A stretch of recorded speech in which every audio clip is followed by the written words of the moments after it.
yes, this is our last session of the 4 that we've been doing this week, and I appreciate your feedback that some of you have been giving me. It's just been wonderful, and I wonder why I'm getting a reflection through. It's all right. I'll do that. There we go. Right, now I can see what I'm doing. So today we're going to look at a number of popular diets. The paleo diet, the low carb, CHO is an abbreviation for carb, no wheat, no gluten and no sugar. And I'm also hopefully going to just go over a few little issues in relation to global health and global environmental issues, if we have time at the end. So this is a shorter talk. Hopefully we'll have a little bit more time for questions as well. Some of you have given me and asked me some excellent questions, and somebody just before I left yesterday afternoon asked me about vitamin B12. Is it in nutrition yeast? Oops, am I on still? Yes. Can you get vitamin B12 in nutritional yeast? There is a brand, and I'm sorry I can't remember the name of it, that is sold here in Australia.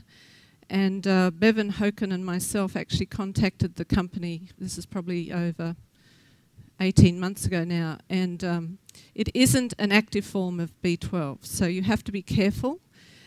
In the United States, there is a Red Star nutritional yeast, and it's the only one that we know of globally that actually has an active form of B12. So just be careful in terms of relying on something like nutritional yeast for your B12. It's much better to get it from the foods that we've got listed in the MJA article that we wrote.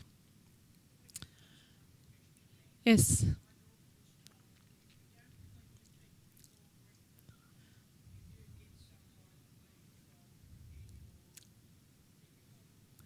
I mean, vitamin B12 is a bacteria that's grown from microorganisms. So if you've got a lot of microorganisms on your teeth, it's certainly not a reliable source, that's for sure, no. But yes, I've heard that theory before.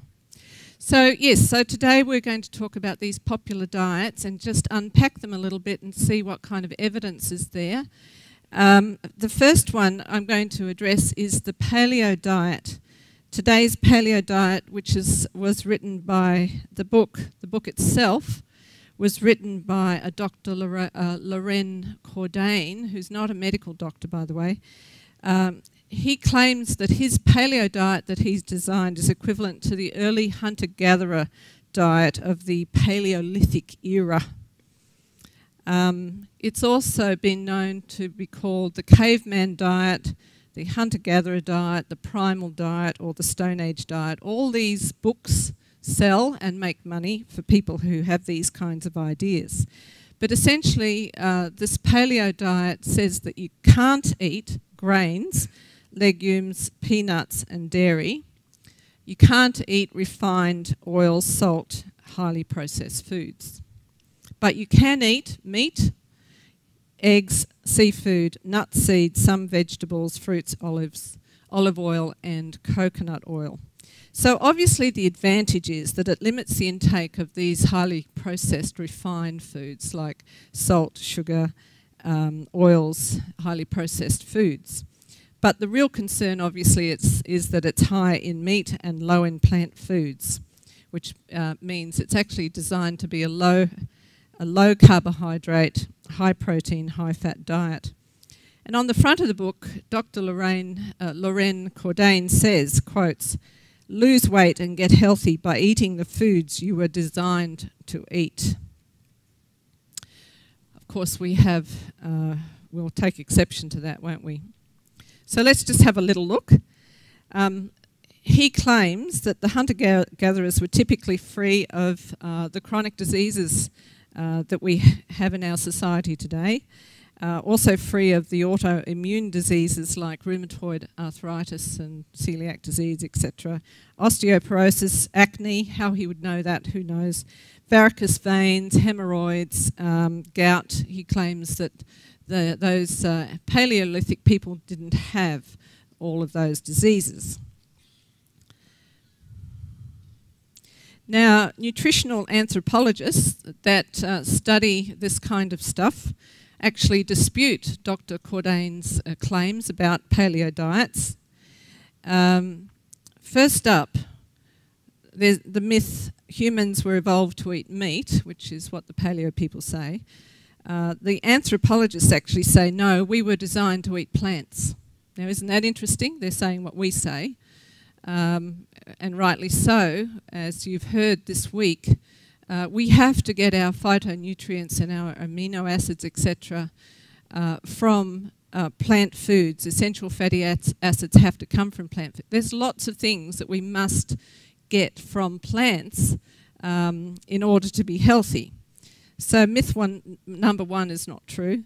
Myth number two, they say the paleo diet, the paleo people didn't eat whole grains or legumes, and of course that's why they say we shouldn't be eating those today. But the anthropologists actually say that there were tools that they know were used to grind seeds and grains in that time period. And then number three, today's paleo diet foods were eaten by ancestors, so they say. But in fact, the anthropologists say that today's foods are a product of our modern agriculture. In other words, for instance, bananas that we eat today are very, very, very different from what they were centuries ago. Broccoli now is very, very different to what it used to be, and so forth. And they also say that the wild game that they claim they would have been eating would have been a lot leaner than any of the red meat, even grass-fed meat today. So some of these claims are very erroneous. So the paleo diet is actually a remake, if you like, of the Atkins diet, and it is essentially a low-carb diet. So we are now going to talk about this low-carb style of eating. There are different interpretations around this low-carb style. Some will include dairy and some won't. But the effect of these popular diets is that 1 in 5 adults, and a third of those are female, are actually avoiding grains and legumes because of these popular myths that are being promoted in the media. So essentially a low-carb diet is one that's very high in animal foods and low in plant foods.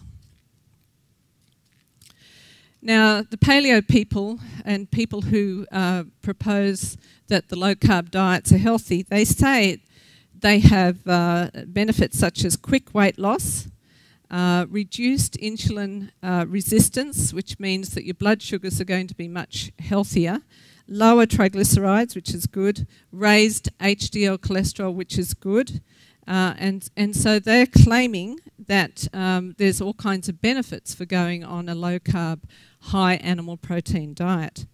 Now, the reason they get these kinds of very short-term sorts of responses or effects is because they have cut out a lot of junk food. They haven't cut out the meat and the poultry and things like that, but they have cut out the highly refined white baked goods and so forth.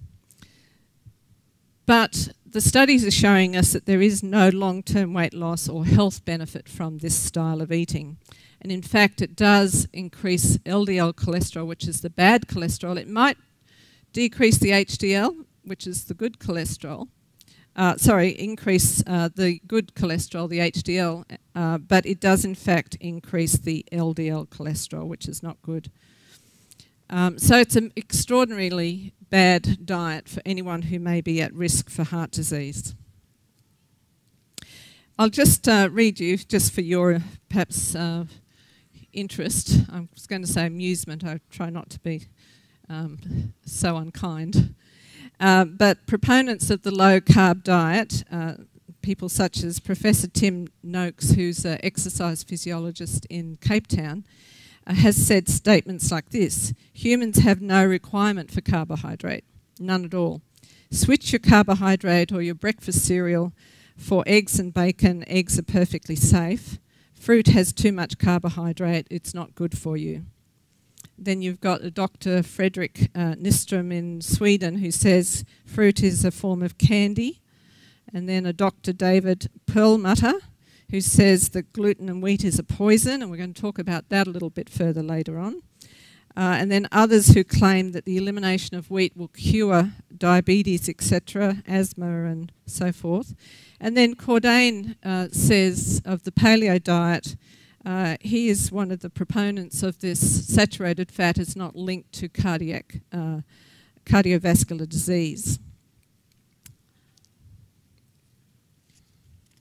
So the obvious nutritional concerns around this low-carb type eating is that it is high in protein, high fat and low carb. So let's just look now at the evidence.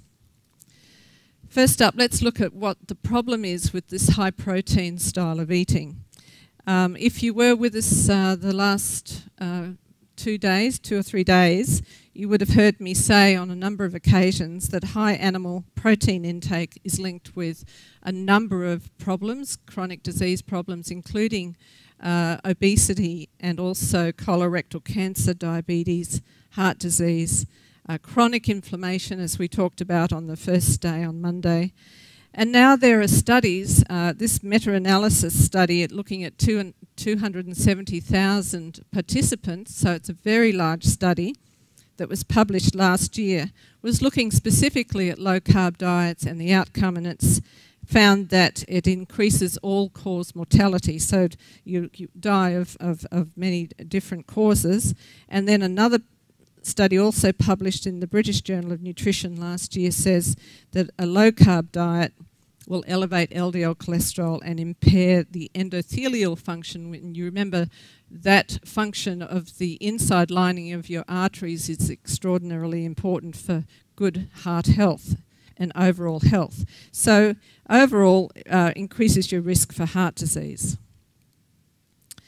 And then another concern, of course, would be high fat, which we'll look at in a little while about saturated fat, but also just the concern around low carbohydrate intake.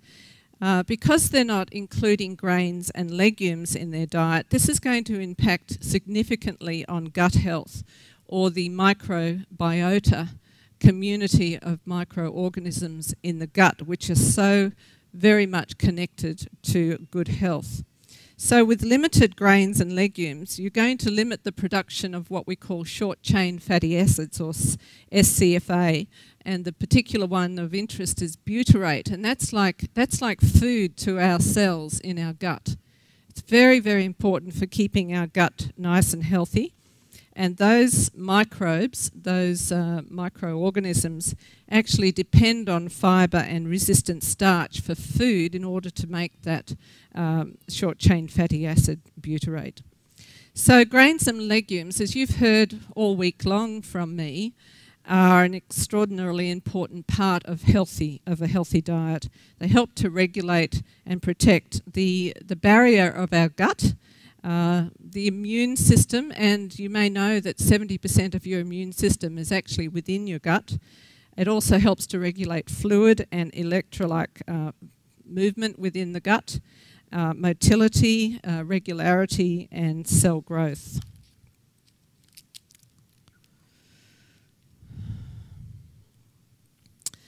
Now, because of the confusion and the claims of this low-carb diet about weight loss, the Harvard School of Public Health actually launched a study asking how should people eat if they want to keep excess weight off and do it in a healthy way. So they were looking at what Cordain with the paleo diet and the low-carb diets were suggesting in terms of high levels of protein, etc. And they thought, well, okay, let's do a test.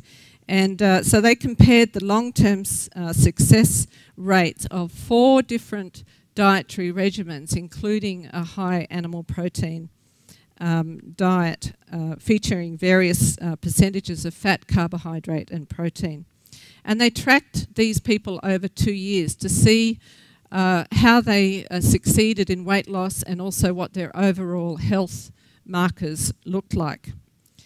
So the goal was to find an eating pattern that provided weight loss and, most importantly, and improved health, because we know that they will lose weight, and I'll talk about that in a minute. I'm ahead of myself here, but the improved long-term health is the most important factor. So they also wanted to find an eating plan that people could follow for life. So the results of this Harvard study actually concluded that all of the 4 diets worked equally well for weight loss, and that was true because they were all lower in calories than the people were usually eating. But what they found was that the plant-based Mediterranean diet with the better quality carbohydrates, so no highly refined, highly processed foods, was actually best for long-term weight loss and improved health. So it wasn't a high animal protein diet. It was actually a lower protein diet, but emphasising plant proteins. The best dietary patterns for overall health and weight is based on plant foods, so using quality food ingredients from plants is going to give you the best overall result, and that's what this Harvard study has found with the Mediterranean diet, which is just wonderful.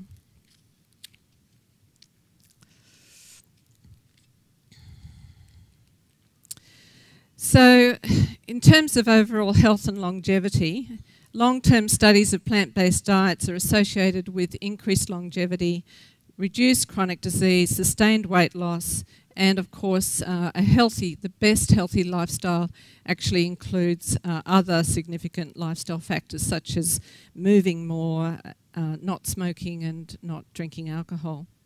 Now, what I wanted to emphasise right here is that there are currently no long-term studies that show sustained health benefits and longevity from any of the high-meat, low-carb diets. So whereas we have studies that go back to 1950, especially with the Adventist health studies, we've been looking at this for 60 plus years. So we've got long-term health studies to be able to show that we in fact do enjoy longevity, whereas this low-carb paleo way of eating with lots of animal foods just simply doesn't have that kind of information.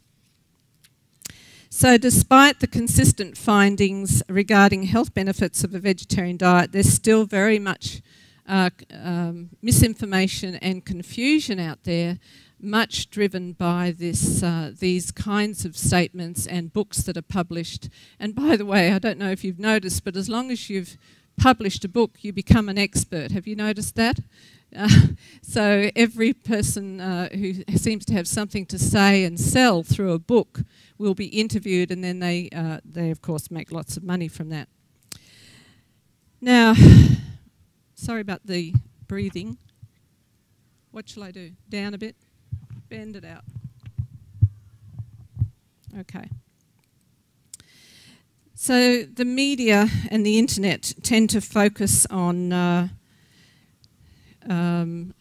news stories which are often misinterpreted by them, by the journalists. They don't often have the skills to know how to interpret the evidence that they're reading, and so they will look for something that sounds sensational and then print it, and then of course that just adds to a huge amount of confusion. And I have to say that a lot of the studies over the last few years, researchers tend to love to look at the single nutrient, like saturated fat, like cholesterol, like beta-carotene, like vitamin E. And by focusing on the single nutrient, of course, they're not focusing on the food that it's in, where there's this amazing food matrix, and they're also not focusing on the dietary pattern within which that nutrient exists. So it really, by focusing on single nutrients, you're really, instead of whole foods, you're really oversimplifying a very, very complex system. And as Nathan said in his prayer, we do have a most extraordinarily complex body, and we can just praise God that even though sometimes we don't do our bodies a whole lot of good, somehow we manage to survive. But God has given us a manual, hasn't He, and helped us to understand what we can do that's best for our bodies. Probably one of the best ways to know whether a food or a nutrient is good is to look at the whole food package rather than just the single nutrient. So when you read a study or read a report on a study in the newspaper or on the internet, have a look to see where is that nutrient coming from, or are they talking about food, or are they actually talking about a dietary pattern? Dietary patterns, looking at the whole food pattern, is actually the most helpful way to know how to eat best. And of course, we've been so blessed with information about the benefits of plant-based dietary patterns over the years, and so we've been able to continue to learn and study and enjoy the benefits of that.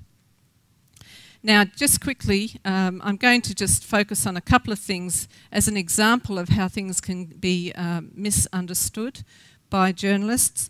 Here's a journalist in the ABC News. The headline was, "Saturated fat is not linked to greater risk of heart disease." Some of you may remember seeing that just some weeks, months ago. This, without going into a whole lot of detail, was actually a published paper where they did say there was no association between saturated fat and cardiovascular disease, but then they went on to say that it is what you replace saturated fat with. When you take saturated fat out of a diet, you have to replace it with something. That's just the mathematics, if you like, of nutrition.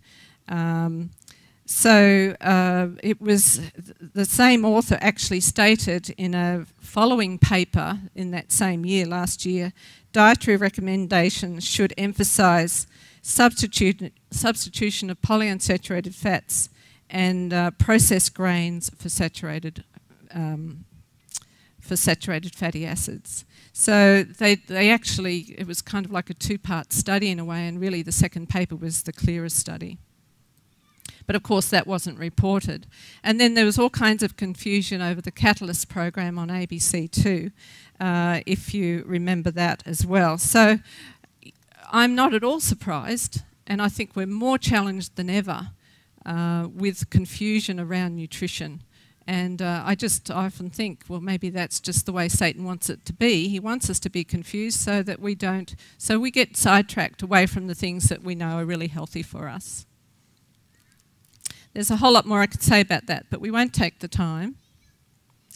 But I did want to just give you a little bit of a background on saturated fat, whether it's good or bad, because this will relate to something else I want to say in a moment.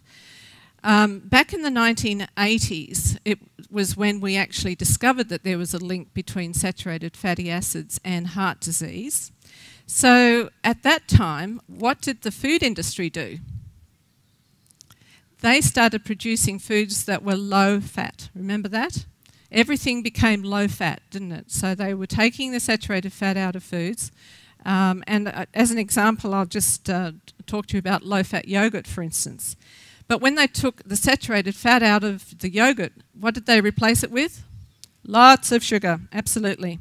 So what they found was that by replacing fat with the sugar, or highly refined carbohydrates as it's called, actually increases risk of diabetes, weight gain, cholesterol and triglycerides. So it actually increased our incidence of obesity and also heart disease. So we stand strong. The researchers around the world who do this kind of research stand strong on the evidence that shows that saturated fat is linked with heart disease. And to prevent it, you need to take saturated fat out of the diet and replace it with a healthier fat, not with sugar, but a healthier fat. And polyunsaturated fats, especially omega-3s, as we've talked about, are particularly helpful. And omega-6, but in a good balance, as you'll remember from yesterday. So dietary guidelines, using the very best evidence, still recommends reducing saturated fat intake. Can we wait? Because I'm about to address that. Yeah, good. I'm getting there. Okay, so just a little bit more about saturated fat. There are several types of saturated fat, and this is another reason why there's so much confusion around saturated fat. And each one of these has a different effect on our body.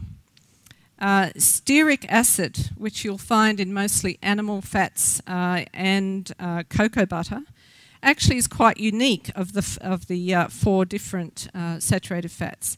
It doesn't increase your total cholesterol, but it does decrease your HDL, which is your good cholesterol, so that's not a good thing. It will increase your lipoprotein a, which is not a good thing, and it also increases blood clotting factors, which is not good, and also triglycerides, which is not good. So overall, stearic acid, even though the beef industry likes to say, yeah, but our beef is mostly stearic acid, it actually is overall not a good saturated fat. Then we've got lauric acid. Coconut oil is 50% lauric acid. It will increase total cholesterol, but it also increases HDL cholesterol and is favourable to the total to HDL cholesterol ratio, which is a good marker for heart disease. And then we've got the myristic and palmitic saturated fatty acids. And these don't have favourable effects, the favourable effects of lauric acid. So coconut oil is half and half. So essentially, we say when we look at whole foods that there is no benefit in recommending one saturated fat over another for the reasons that you can see there. So let's look directly at coconut oil. Is it good or bad? There is a popular book by Bruce Fife called The Healing Miracles of Coconut Oil, which claims that coconut oil and fat doesn't raise cholesterol or promote blood clots. It claims that it helps control diabetes, is lower in calories than other oils, and helps to promote weight loss and prevent infections. But the reality is, and this is straight from directly from Winston Craig and another dietitian that I highly regard. So this is information that we've researched at Sanitarium as well as from others that we've talked to. And they say unequivocally that refined coconut oil and fat raises cholesterol, increases risk of blood clots, provides similar calories to other fats, and does not promote weight loss. So it's the refined coconut oil. It doesn't have any particular special properties as some would believe. The benefits of coconut are actually seen only when it's part of an indigenous or a traditional type of diet which is highly unprocessed and high fibre. In a Western style diet, the coconut or the refined coconut fat or oil doesn't show any benefit. So the principle behind this then is, as with any other high-fat plant foods, enjoy coconut, fresh coconut, as a whole plant food rather than as a refined oil or fat. So dietary patterns for health are focused on whole plant foods which help to reduce chronic disease and increase longevity. And then health benefits of plant-based diets are due to a whole range of factors that contribute to health and well-being. It's not just one thing, and the danger is that when you have someone perhaps that is selling something like the idea that coconut fat or oil is a great idea, they will say that it does everything for you. There is no one thing that is the best factor for your health. It is a whole range of factors that contribute to health and well-being. And of course, as we've said over and over in the last few days, dietary patterns for disease implicate red meat and processed meat for all kinds of chronic diseases. It's best to think of quality when you're looking to decide what is best to eat and what isn't.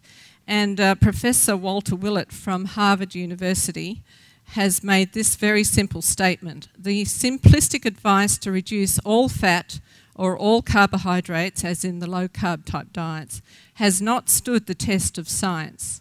Strong evidence supports the need to consider fat and carbohydrate quality and different protein sources. So really, we're going back to this very simple principle that the best quality foods are the whole plant foods, and they help to reduce chronic inflammation, as I explained on Monday, and help to reduce chronic disease. So that's carbohydrates. So be sure that you get your carbohydrates and don't limit them from the fruits and vegetables. That's the best quality carbohydrate that you can eat. So now let's look at the wheat-free, gluten-free type diets.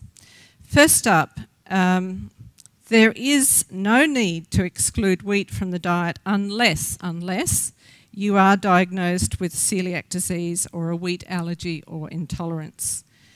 A national study found that about 16%, or 1 in 6 Australians, actually limits or avoids wheat, believing that it's not good for them. And more than a third were actually self-diagnosed. Now, there is actually a spectrum of gluten-related disorders. First up, there's the celiac disease, and this affects 1 in 100 people, and they suspect it may actually be more than that, but at this point they're saying 1 in 100. It's actually a complex autoimmune disease of the small bowel. And it's a very serious disease, and it must be treated and properly diagnosed. Then there's the non-celiac gluten intolerance or gluten sensitivity.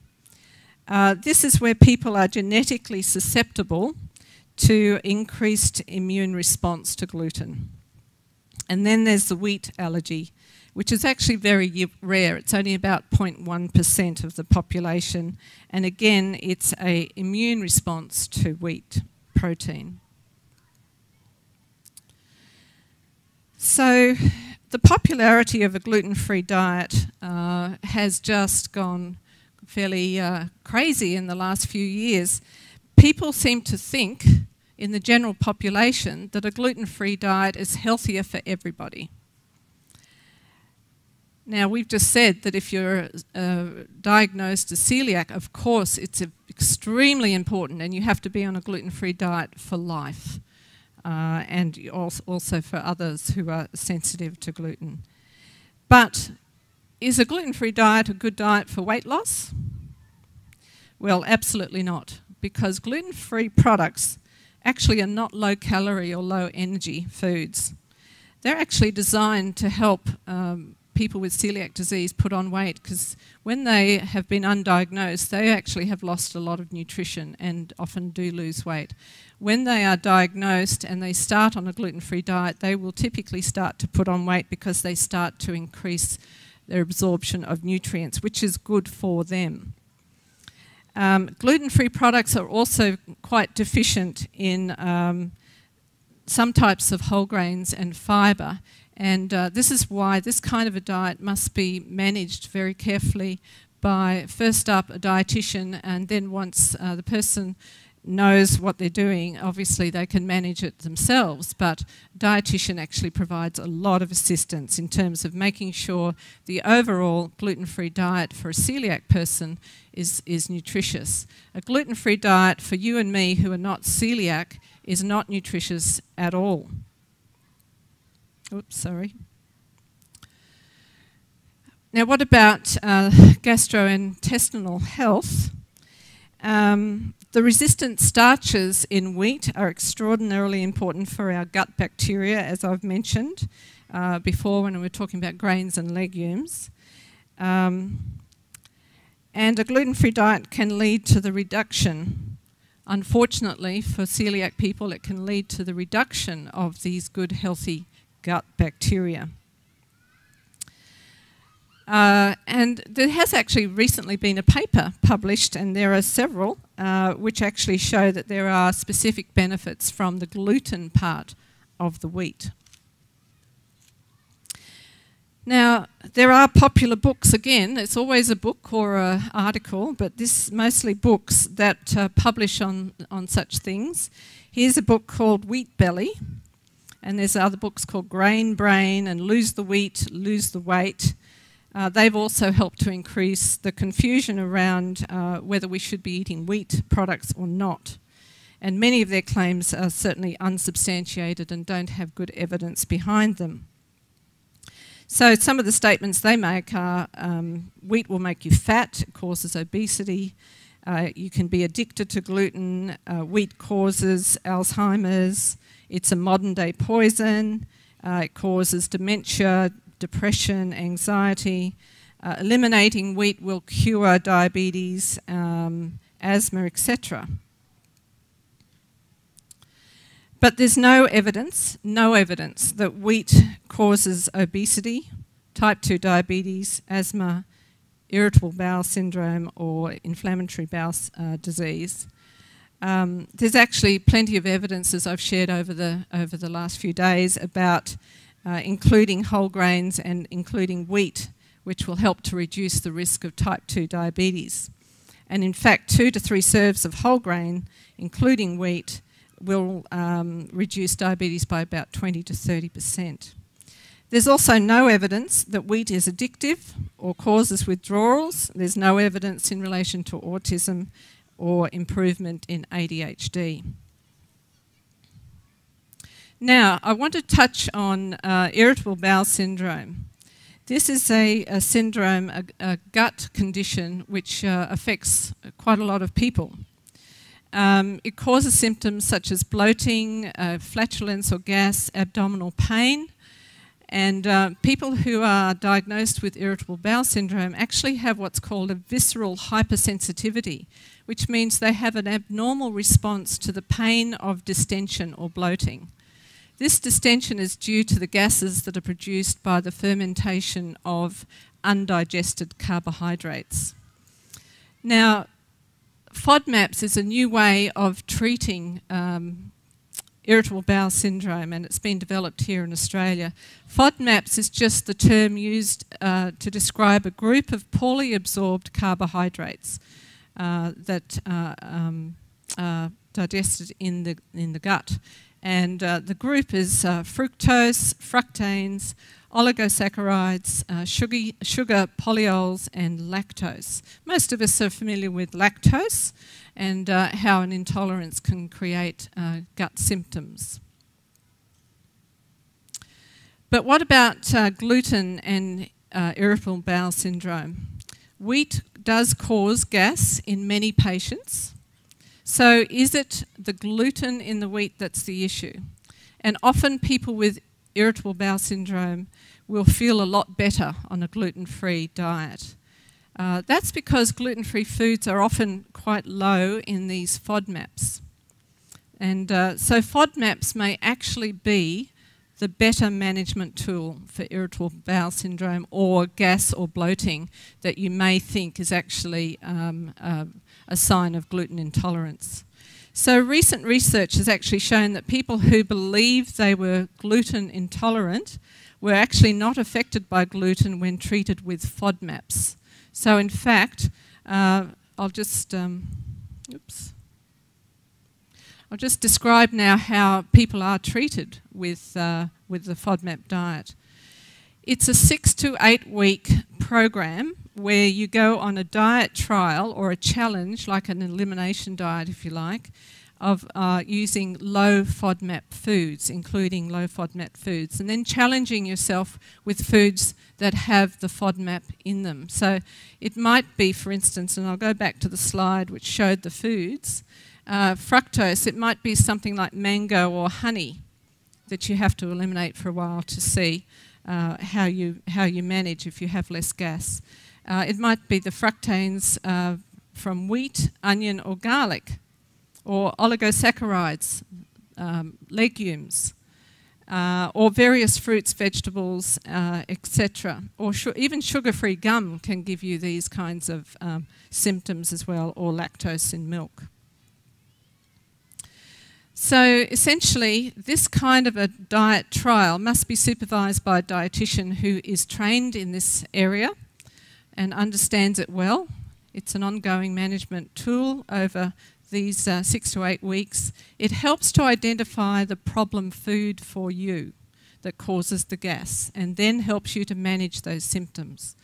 There is no food in this diet that is totally avoided or limited. What you learn is how much of that food you can actually tolerate.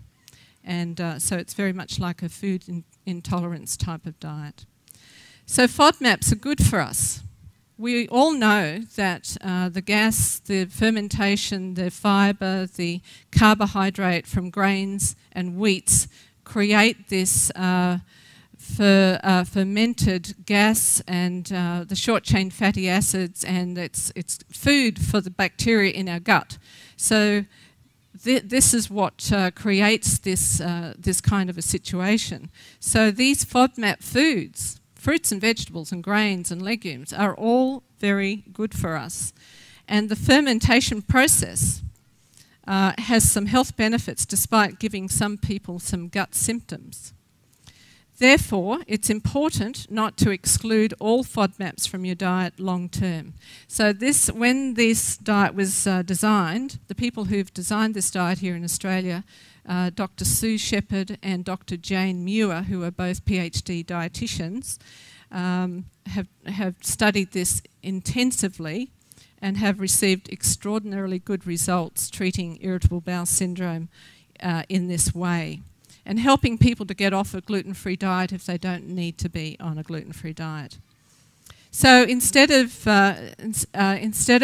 being on this FODMAPs diet long term, you've discovered what food, you've identified the offending food, and then you determine your tolerance level, and then you manage your symptoms. So it's a wonderfully freeing type of diet, really, because you learn to know what the real problem is. And I have to say, it's become known that one of the most offending foods for this problem is actually onion and garlic.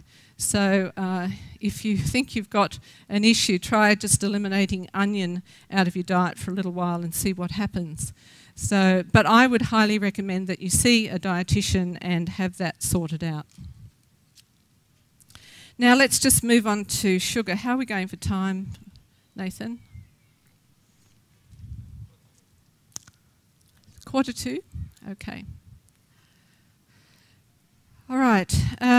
Australians certainly eat too much sugar, and it's found in many foods, as we know.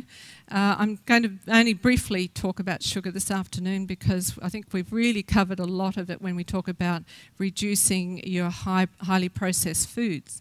So just for your information, a can of soft drink has about 10 teaspoons of sugar in it.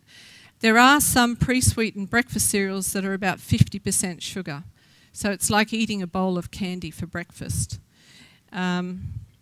Major ingredients in lollies, candy, biscuits, desserts, flavoured milk even, and yogurts, as we've mentioned. So sugar does contribute to dental caries, obesity and heart disease because of increased triglycerides in particular, but it isn't the cause of diabetes. Diabetes is caused by excess kilojoule intake, and yes, it can contribute to that. And also obesity, of course, as we've talked about, is the cause of diabetes. So too much sugar is toxic, but small amounts is unlikely to be a problem for you. So sugar-free, the sugar-free diet was actually a fad for last year. And that's primarily because of a YouTube video called Sugar, The Bitter Truth, and also a book called Fat Chance, Beating the Odds Against Sugar, Processed Foods, Obesity and Disease.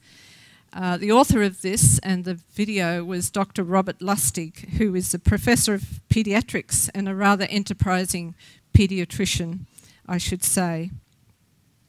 He's featured on the video, and he makes claims such as sugar is as dangerous as alcohol and tobacco, sugar is fueling the obesity pandemic, contributes to deaths from type 2 diabetes and heart disease and cancer, and he believes that the fructose component of sugar, sugar is made up of fructose and glucose, so he says it's the fructose part of sugar that is the culprit.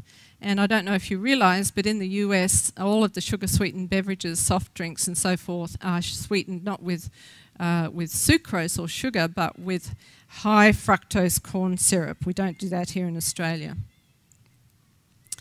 Now, last year, we'll go down to So there's actually quite a debate happening around this whole sugar issue. There's no question that a lot of what this paediatrician has said is certainly true. But it isn't quite as black and white as he would like us to believe. And generally, books and articles that have sensational statements are always very black and white. Science is never that black and white. Unfortunately, it would be good.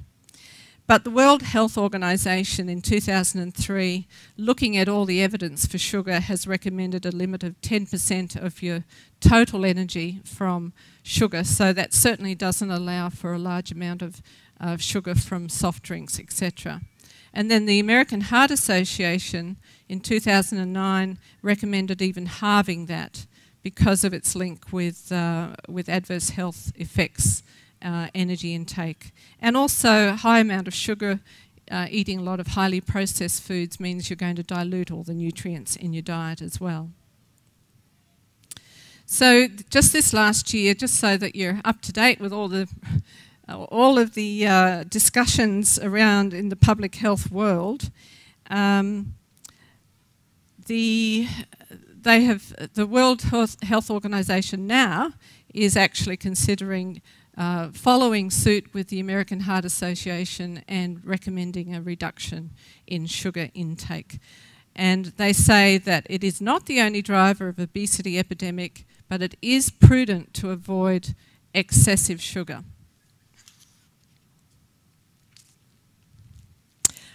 Okay, I'm now just going to take a few minutes to talk about something that I see as big global issues. The first one is food insecurity, hunger and malnutrition. And some of this data was actually shared with us last year at Loma Linda.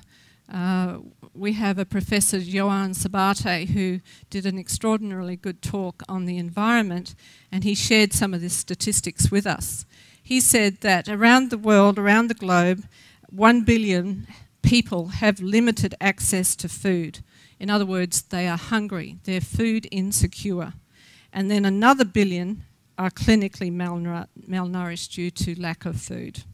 So that's an extraordinarily sad thing to think about, isn't it? When we know in the Western diet we are over-consumers. We still have food insecurity issues here in Australia, but mostly our issues are overconsumption. I don't know if you can see it there, but that little girl has actually got another baby on her lap. Can you see that? I was surprised. I actually probably looked at this picture more than a few times before I actually saw that, but it's a tragic picture. So we have hunger issues, we have malnutrition issues, food insecurity issues. We also have issues in relation to how we use the food that we grow. So there's actually about 30 to 40% of the world's grain harvest is fed to animals, and half of this would be enough to feed all the hungry people of our planet. And that was a statement last year also at the Congress that I attended. This was Klaus Leitzmann. He's a famous vegetarian researcher from Germany, and I had the privilege of meeting him last year. So sad, terribly sad to think that a huge amount of our food crops are actually being fed to animals so that people can eat the animals. So further on with that, in the US alone, the amount of grain fed to livestock is enough to feed about 840 million people. To address global food insecurity, public health experts are now recommending a reduction in meat production. And there's a wonderful nutrition researcher, environmentalist in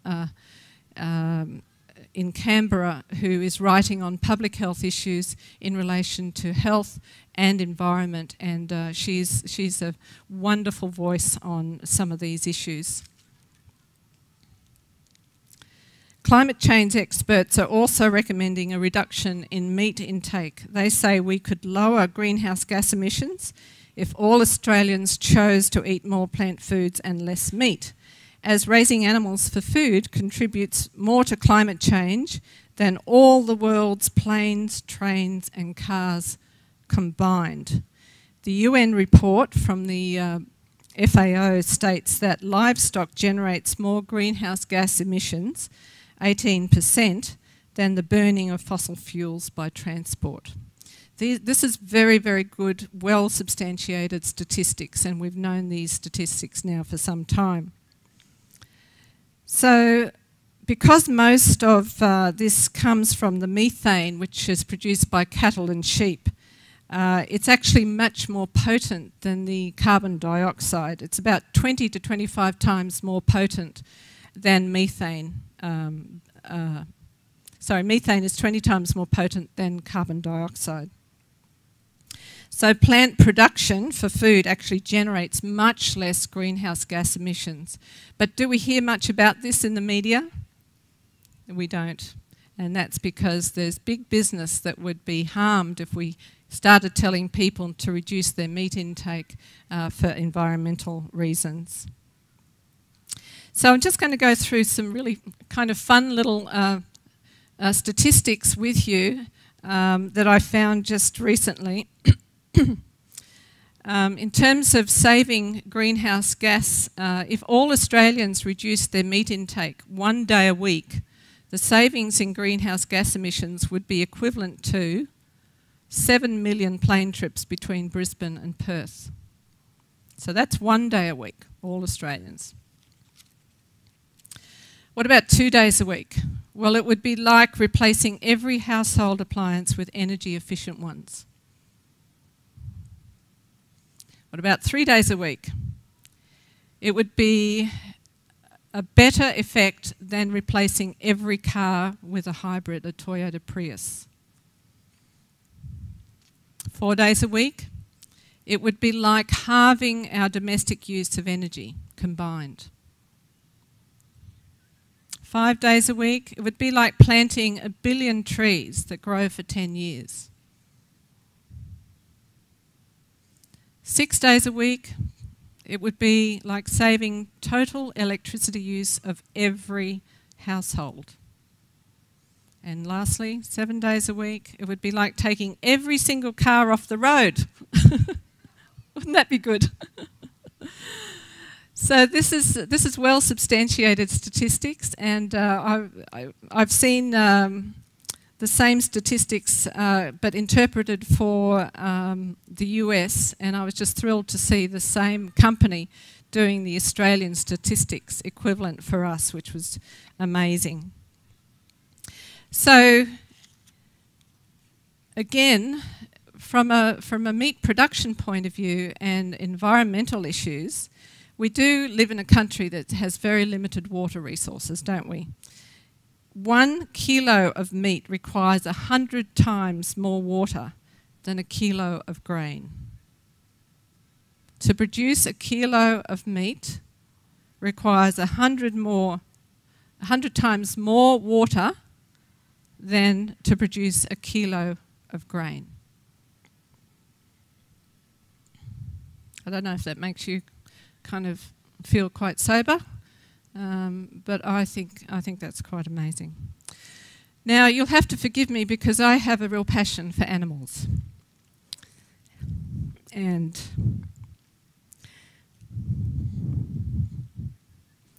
Aussies are animal lovers, right? How many of you have pets? Yay, pet lovers. Did you know that 66% of us have pets? Did you know that we have more pets than any other country in the world? But millions of our domesticated animals are not so lucky. They actually live in factory farms where they're confined, overcrowded, and live in unnatural circumstances. It's the #1 cause of animal cruelty. Australians actually eat 9 million cattle, 20 million lambs, and if you include chicken, that equals to 500 million animals slaughtered a year so that Australians can eat. Is that sobering? It's sobering. I'm not brave enough to put up some of those terrible pictures that we see on the news at night about live export and so forth, and how they apparently also humanely kill. How do you humanely kill anything? I know that they're supposed to be stunned, but even in the stunning and the pre-killing, the animals are fully aware of what's going on. Many of us have been disgusted by these kinds of images, and I wonder if you know that 90% of pig meat and chicken meat in Australia is actually farmed this way. But you and I actually can make a difference by choosing to eat less meat or no meat at all. And I would highly encourage you to visit these websites. Animals Australia, that's actually run by Lynn White, and she's quite an advocate for animals in Australia, and I have a great respect for her. And you get some very good evidence-based information on her website. Then there's the website called Meet the Truth, and this is actually a film, a movie that you can see online about environmental issues, and some of the information I'm sharing with you today I got actually from here. The lady who produced this movie actually is an Adventist, and she lives in the Netherlands, and she's a member of Parliament, and actually is a member of the Animal Party there, and advocates for animals and reducing meat intake. So this is really an extraordinarily good movie, and she was at Loma Linda last year doing a presentation, so I had the opportunity of meeting her there. And then there's something called Meat Free Mondays, which is actually a global, or you might see it as Meatless Mondays. It's a global movement to help people to reduce their meat intake. So as I've said before, I think the world is going ahead of us. We don't talk very much, unfortunately, in our churches about environmental issues, but isn't it God's creation? Aren't animals God's creation? And He's provided plenty of plant foods for us to eat instead of the animals. So that's my little hobby horse, if you like. I would far rather make friends of these beautiful cows, as I did as a child. I lived across the road from a dairy and a paddock there in Wahroonga on Fox Valley Road, and I'll never forget the day my brother actually put me on the back of one of these cows, and the dairyman actually gave one of the cows my name, which I thought was quite amazing as a little child. So I have loved animals, and I'm sure as you consider, and you probably also have a huge passion for animals, as I do. You know, God has given us this verse in Job, but ask the animals and they will teach you, and the birds in the sky. So I hope there is a little bit of time for questions. Is it past 3 o'clock already?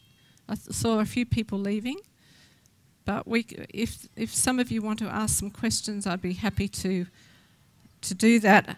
Can I just say here, as we finish, of course, my little quip: eat food, not too much, mostly plants. That's a very simple little philosophy that if you all live by that, if we all live by that, we'd all be a lot healthier.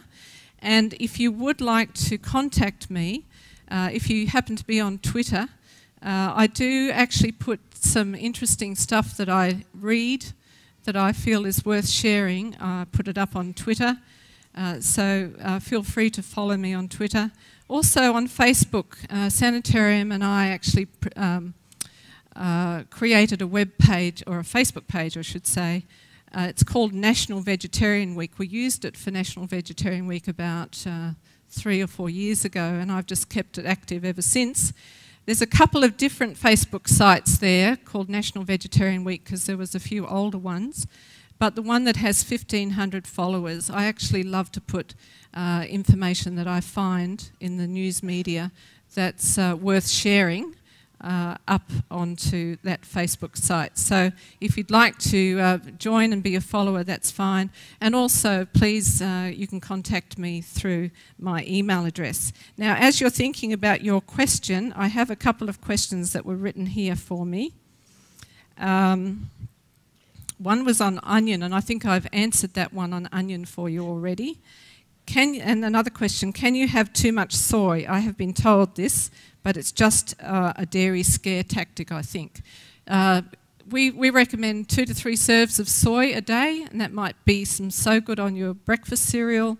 It might be some soya nuts or something at lunchtime or as a snack, or it might even be some tofu at night for dinner. So certainly enjoy soy 2 to 3 times a day if you can. And then the question, how much of rainbow colours each day must you eat? And do you have to eat them every day? Well, really it's a matter of getting as much variety in your diet as possible. Yes, as many colours as you possibly can include as well. Of course, it doesn't matter if you skip a day or skip a meal without using some of those highly coloured fruits and vegetables that we talked about. So, and then nuts. I know you should only eat as many nuts as will fill your hand, but you can you eat more over the day? Well, really, the research is based on a handful of nuts 5 times a week will reduce your risk of heart disease by about 50%. So you don't need more than that, particularly if you're including a lot of other plant proteins in your diet. But a nice handful of nuts on your breakfast cereal, as I do, is great, easy, or in your stir fry at night, very easy to do. And then the last question was from this lady here, is on vitamin D. She was asking, is vitamin D3 better than vitamin D2? The difference is that vitamin D2 is actually a vegan form of D. It comes from the growing of yeast, so doesn't come from the lanolin from the sheep's back. So vegans are not comfortable having the D3. I've just done some research on this, and I'm working closely or in contact with a group in the UK who are actually doing a study on the difference between D2 and D3. And from my research, what I found is that D2 in your daily dose is as effective as D3. Now, that means, so if you're having a fortified soy milk from Sanitarium, it will have D2 in it. It doesn't have D3 because we want to use the vegan form. If you were having to have large amounts of it, like international units, you may want to have the D3 form. So, but again, safe sun exposure is a great idea. Yes?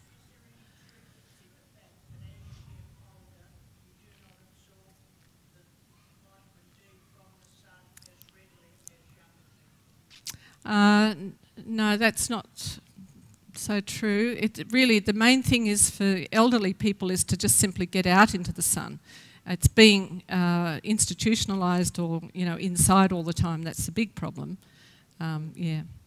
So questions from other people? Yes. Yes, Angela, you were talking about coconut oil before. How does that translate to coconut milk in tins, whether it's light coconut milk or full cream, or coconut water? Yeah, look, the unfortunate thing is that we don't have huge amounts of research on this, so it tends to be a little bit ambivalent. If you're going to use some coconut cream in a lovely stew, curry or something like that, a small amount on occasions is not certainly going to be any problem for you, not at all. Yeah, and coconut milk, there's so little coconut actually in coconut milk, or coconut water you were asking about. I think the marketing people are marketing coconut water as being something more than it is, frankly. You're probably better off having just good old plain water, is my view. So you just you can figure out if somebody's trying to make a whole lot of money on that. Coconut water is certainly one of those examples, yes. Okay. You mentioned, it's on coconut too, you mentioned that coconut produces cholesterol. Now, I was always under the impression, and the information I've been able to get, that you only got that from animals, cholesterol. Sorry, I didn't quite catch your question. The cholesterol out of coconut milk is, you mentioned, or coconut product, and I was always under the impression that cholesterol only came from animals. Oh, coconut doesn't have cholesterol, dietary cholesterol in it, Right. because no plant has any cholesterol. That's what it's only the animals, us, you humans and animals, who have livers that actually produce cholesterol. We need cholesterol for hormone production and enzymes and various, the cell wall integrity and so forth. So we need cholesterol in our body. What we don't need is dietary cholesterol, but more than that, we don't need saturated fat. Saturated fat is what raises our own body's cholesterol. Okay. Okay. That's good. Thank you. Helpful, hopefully. Is whole grain sourdough bread better for your gut than, say, a yeast bread, whole grain? I haven't seen any comparisons with the two. I would say test it yourself and see what you think. If you feel better on the sourdough than the yeast, no problem. Yeah. But certainly both of them are good.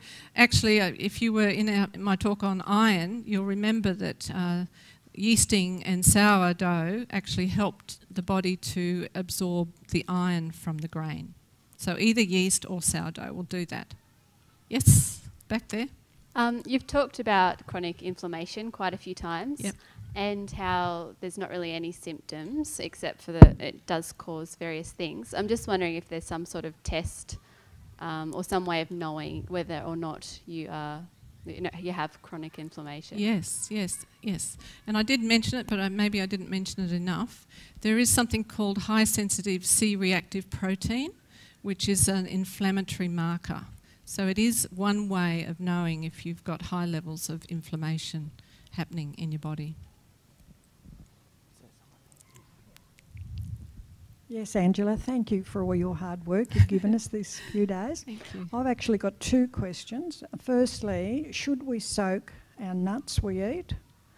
And secondly, you mentioned the other day about cooking our legumes in a slow cooker. Crock pot, yep. How should we, and which ones, and what should we do? Okay, great question. Thanks, Lennis.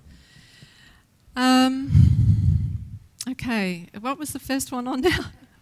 Soaking nuts. Soaking nuts, thank you. Okay, some people believe you should be soaking nuts to activate them. There's an enzyme that has to be activated. Not much truth to that. It's possible that soaking may actually break down what's called the phytate in the nut itself.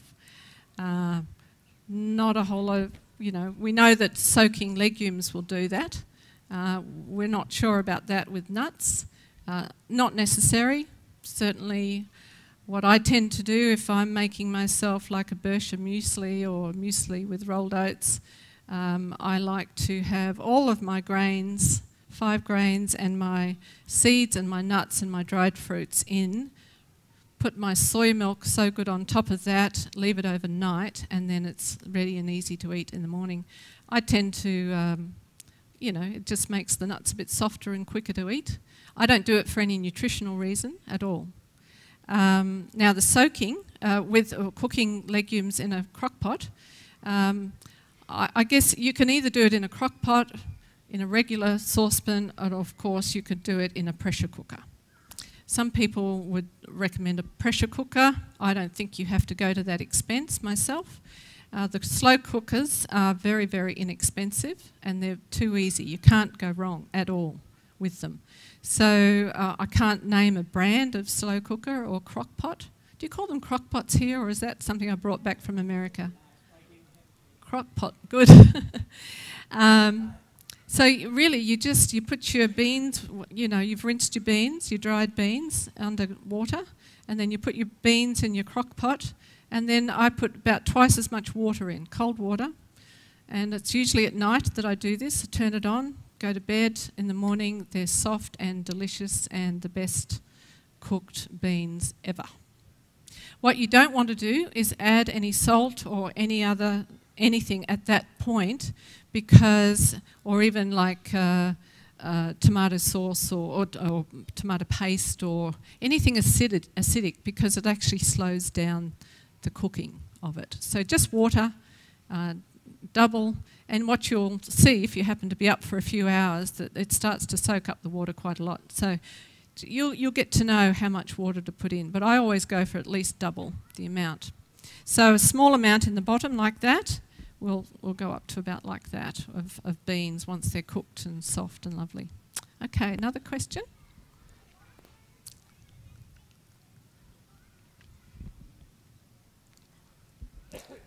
Coconut sugar, is that better for you than using ordinary sugar? I know it's dearer, but is it better? Think about what we've talked about. Is it refined? Highly refined?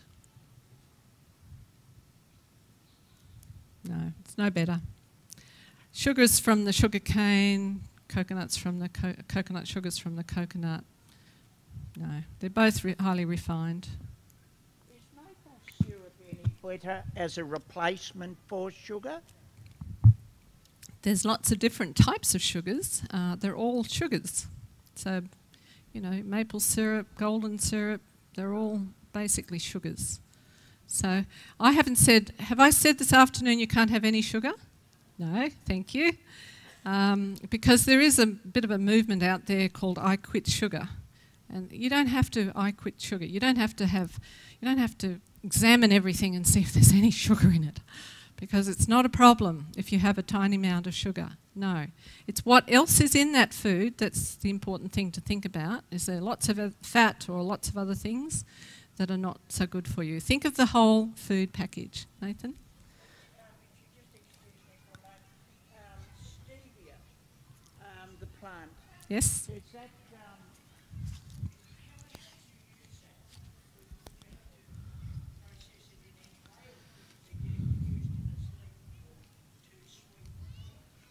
I've never used stevia myself. Has anybody had any experience? Yes, my dear friend Bev. Can you tell us about stevia?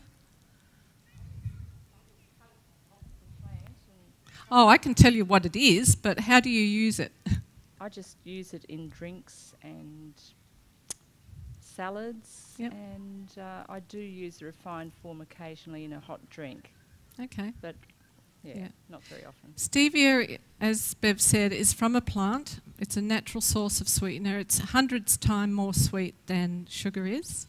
So you only have to use the tiniest amount. And if you like the flavour of it, if you like the whatever, that's fine. In my world, I would use just a tiny bit of regular sugar if I needed a little bit of sugar for something.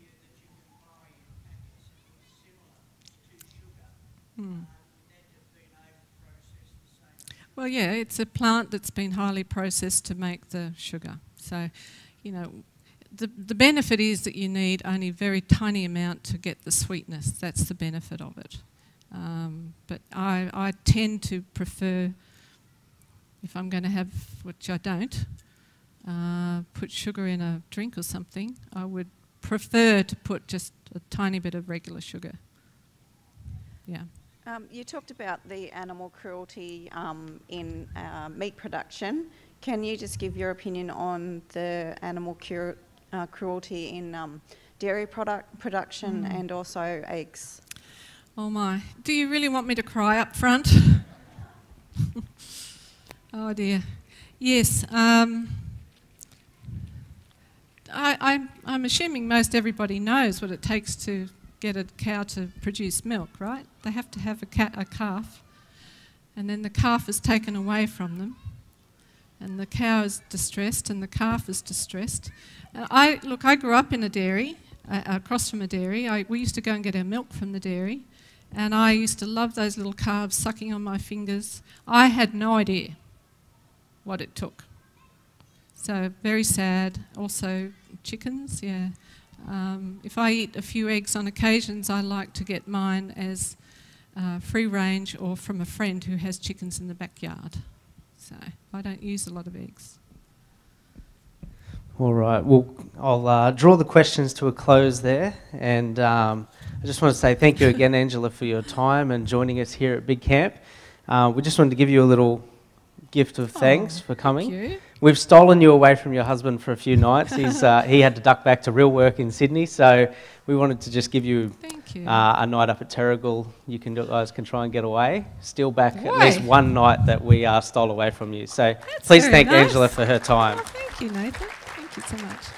So thank you everyone for joining us for the health programs here at Big Camp. If you want to get in touch with me as well, I've got the very easy Adventist email address, just nathanhawkins@adventist.org.au. So love to hear what topics you'd like to hear in the future. And whoever's got the petition that was going around, wave it in the air and we'll collect it up as we leave. But thank you again for coming. See you next year at our next health programs. If some of you didn't get to write your email address for this article on health implications of a vegetarian diet, you're welcome to come and give that to me now. And if you've got any other questions. And thank you to Nathan. Thank you for everything you've done.